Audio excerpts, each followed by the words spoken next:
So right now, inside your gut, there's this microscopic, totally invisible galaxy that is just entirely unique to you. Yeah, it really is a galaxy. I mean, we're talking about a sprawling ecosystem of like 100 trillion Which microbes. is just a crazy number to try and visualize. Right. And to put that into perspective for you, those microbes actually outnumber your body's own human cells 10 to 1. Wow. Yeah, so you are literally more bacteria than you are human. Hmm. And the craziest part is that right now, an algorithm is learning to use that invisible galaxy to actually predict your next mood swing.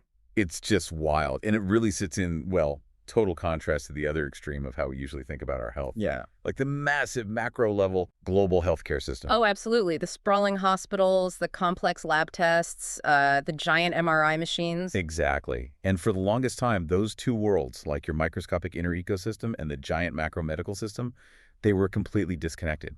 They were. And because human biology is just so impossibly complex, and, our human senses are pretty limited, that disconnect has had some really serious consequences. Right, because historically, medical diagnostics have basically hinged on like a tired doctor's gaze Yeah. or a radiologist having to squint at these black and white CT slices at the end of a 14-hour shift. Yeah, and the research we're looking at today notes that because of those very human limitations, up to 12 million misdiagnoses happen every single year in the U.S. alone. 12 million, I mean, that is staggering. It is. Which brings us to the core mission of today's deep dive.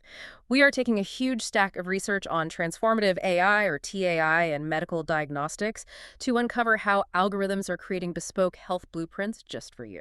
Because this tech is finally stepping in to process multimodal data at, like, superhuman speeds. Exactly. Okay, let's unpack this, because mapping the gut microbiome manually with all its thousands of interacting species, which, by the way, are dominated by these heavy lifter bacteria like firmicutes and Bacteroides. Right, the main players. Yeah, trying to map all that manually sounds like trying to categorize every single leaf in the Amazon rainforest by hand, like you'd never finish.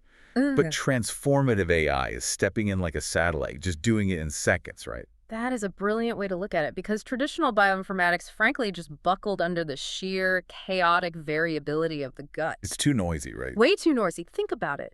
Your diet, or taking a quick round of antibiotics for a sinus infection, or even just traveling to a new geography, it completely warps your microbial composition. Oh, sure. It creates incredibly messy data, but transformative AI actually thrives on that noise by using deep learning. Specifically, it uses something called autoencoders. Autoencoders.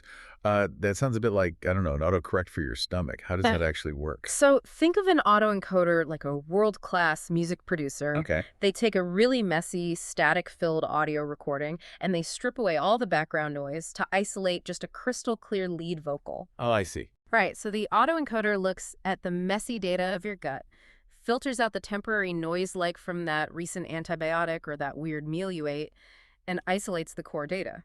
Then, it feeds that clean data into graph neural networks, or GNNs. And what exactly is a graph neural network doing in this scenario? Well, it maps relationships. Imagine a massive social network platform, but instead of people, it's tracking bacteria. Oh, that's wild. Tracking who is friends with who. Basically, the GNN models the complex social dynamics of your gut.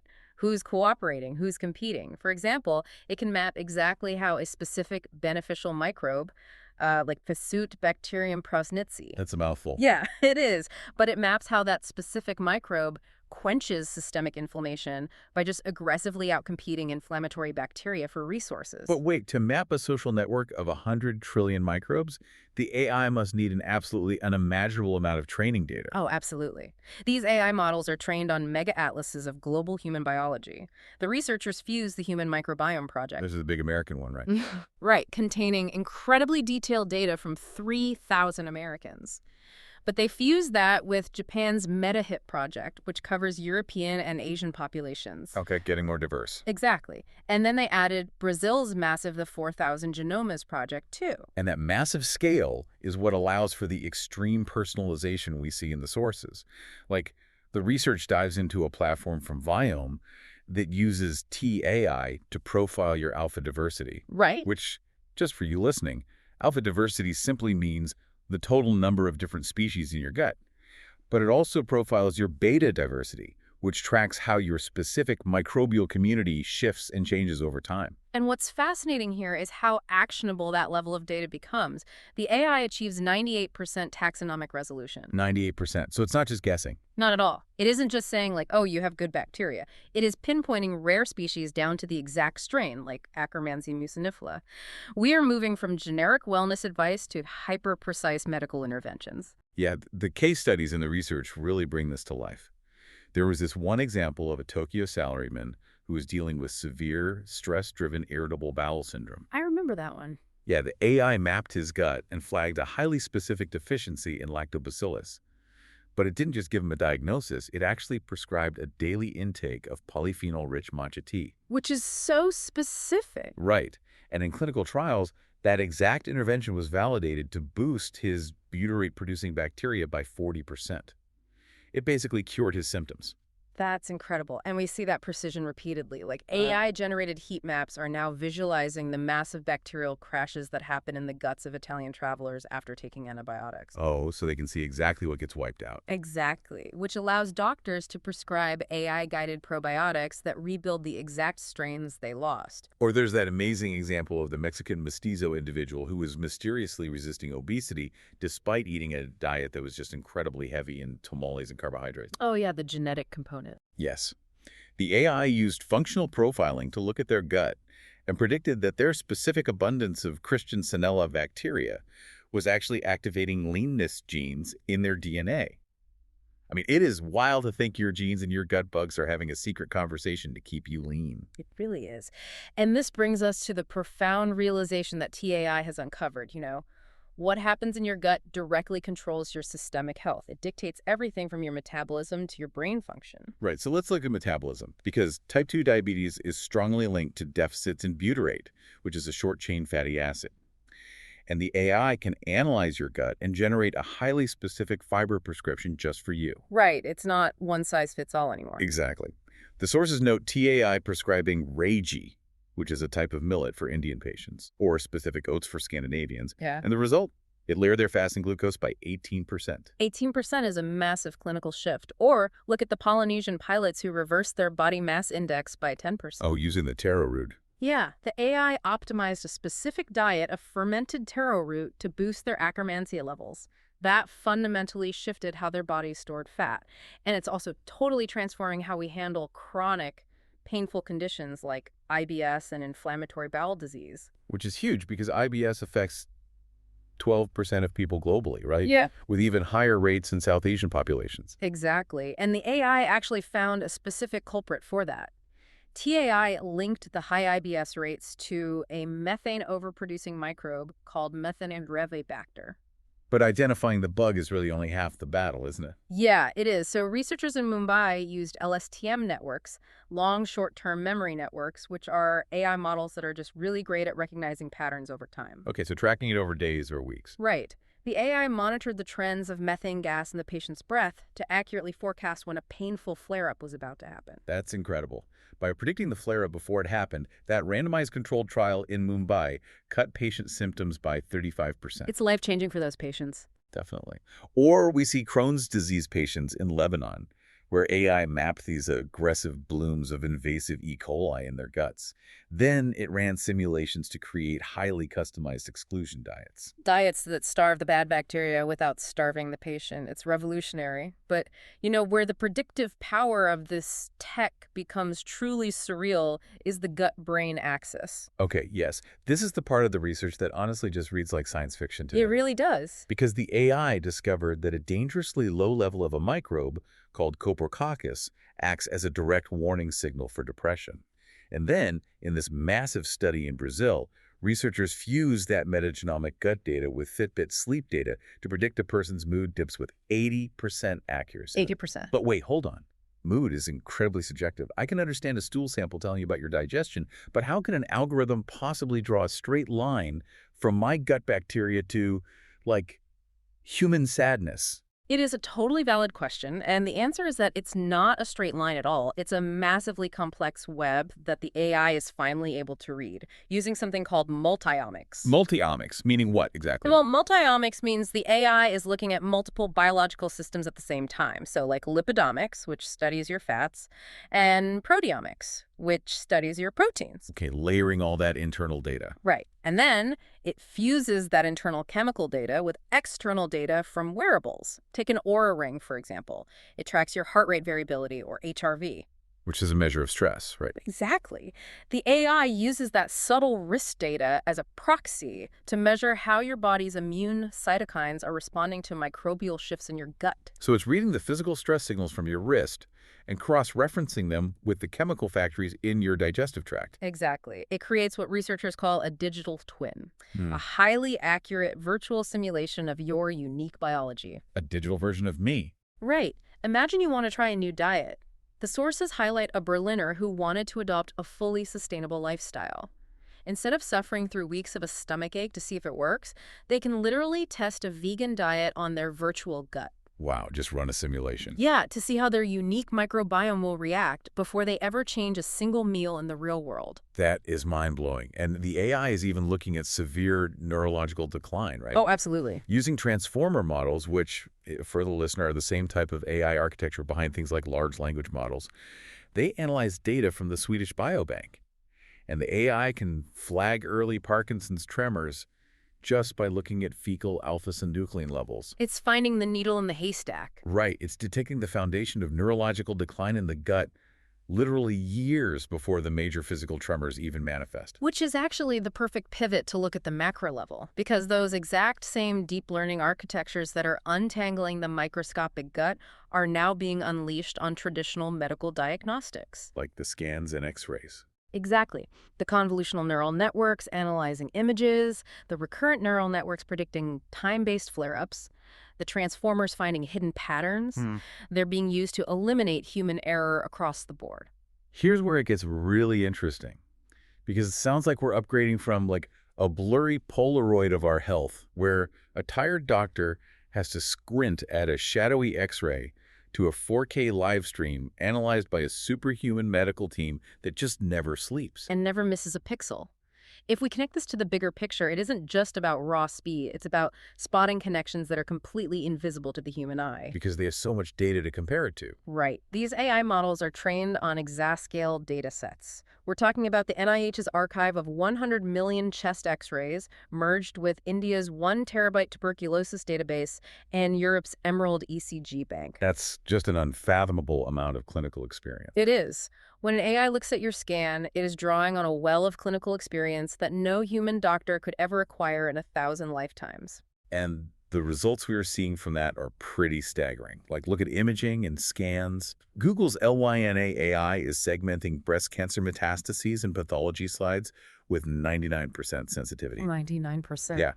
And it's already being actively deployed in South Korean national health programs, because it is incredibly effective at spotting cancer in dense Asian breast tissue, which is a specific biological variable where traditional human-rid mammography historically misses like 20% of cases. And we see a similar leap in lung cancer triage. InforVision's AI is deployed in Chinese hospitals right now, analyzing lung CTs 40% faster than humans. 40% faster. That saves so much time. It handles a staggering volume of 10 million scans monthly. It instantly prioritizes the highest risk nodules so oncologists see the most dangerous cases first. But the hardware isn't just these massive hospital machines anymore either. It's sitting right on your wrist, like a LiveCore's Cardia AI, which can detect atrial fibrillation, which is a chaotic heart rhythm that causes millions of silent strokes using just a smartwatch. The accessibility is key there. Totally. In a real-world pilot tracking African pilots, this AI averted 25% of potential strokes just by catching the irregular rhythms early. Or look at Caption Health's AI, which is currently aiding non-expert healthcare workers in Indian primary health centers. That is such a crucial mechanism to understand. The AI in Caption Health literally guides the hand of a nurse who has absolutely zero ultrasound training. It just tells them where to put the device. Yeah, it tells them exactly how to tilt and twist the probe on a patient's chest to capture a perfect echocardiogram. It's successfully diagnosing rheumatic heart disease in children who otherwise just wouldn't have access to a cardiologist. Wow. And even in the emergency room, the timeline to treat severe neurological emergencies is totally collapsing. Like in Japan, an AI called NeuroReader quantifies tiny changes in PET scans to predict Alzheimer's decline a full 2 years ahead of time. 2 years is a massive head start. It really is. And for acute strokes, an AI called Viz.ai analyzes MRI asymmetries and activates thrombectomy alerts for surgeons in just 90 seconds. And to put that 90 seconds into perspective, that cuts response times by 50% across stroke networks in the EU. And with strokes, time is brain, right? Exactly. Time is brain. Every single minute a stroke goes untreated, millions of neurons die. Without the AI, that same diagnostic process takes precious, devastating minutes in Philippine ERs. And it really is the fusion of all these different data points that makes the AI so uniquely powerful. The research highlights this really complex case of a Brazilian patient where a graph neural network blended their basic lab results. Specifically, this sudden spike in a protein called ferritin with their lung scans. Oh, I remember this case. Right, because to a human doctor, the lungs looked like a classic COVID case. But the AI fused the scan with the ferritin data to accurately flag tuberculosis instead, totally changing the treatment plan. That multimodal fusion, combining the blood, the biome, and the scans, that is the key. McKinsey actually projects that by 2030, this predictive, equitable intelligence could have diagnostic errors globally. Have them. That's incredible. Yeah, and add trillions of dollars to health economies in the process. But, as transformative as this is, we do have to look objectively at how this technology is distributed and the challenges it creates. Right, because if this tech is essentially a superpower, who actually gets to use it? The democratization of this AI is a massive part of the story. It really is. The sources detail these $20 stool kits being shipped from remote villages directly to advanced cloud labs. And in Kenya, convolutional neural networks on simple smartphone cameras are being used to triage the severity of oral candidiasis, which is a fungal infection for HIV patients. We are seeing incredible point-of-care accessibility globally, like Afghan midwives using those handheld ultrasounds with the AI overlays to interpret fetal anomalies in areas that have zero specialists. That's amazing. And where physical infrastructure completely fails, like cold chain storage failures in the Congo and Rwanda, zipline drones are literally flying medical samples over the heat straight to TAI diagnostic labs. But with all this rapid expansion, the research is also very clear that there are massive hurdles. First and foremost, the training data itself had a major bias problem. A huge problem. Yeah. The early AI models were trained heavily on Western high-fat microbiome data, which completely skewed the results when it was applied globally. They actually had to use a technique called adversarial debiasing. Right. And adversarial debiasing is essentially training the AI to actively unlearn bad assumptions. Like unlearning its own prejudice. Exactly.